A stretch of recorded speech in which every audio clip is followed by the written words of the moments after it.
I will show you how you can access the new Assetto Corsa EVO Beta in just a few seconds. So this is very easy and it will unlock some new features. For example, driving academy and some special events as well. So they have just released a beta password on their Discord so we can test the beta and play with a most recent version, but this might have some bugs because it's just a test and it will be released in a few days.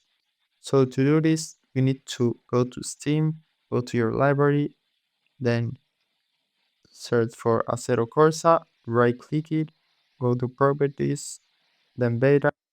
Right here, you need to paste this password. I will leave it at the description below. Once you have done that, you need to check the code. It will say success beta unlocked.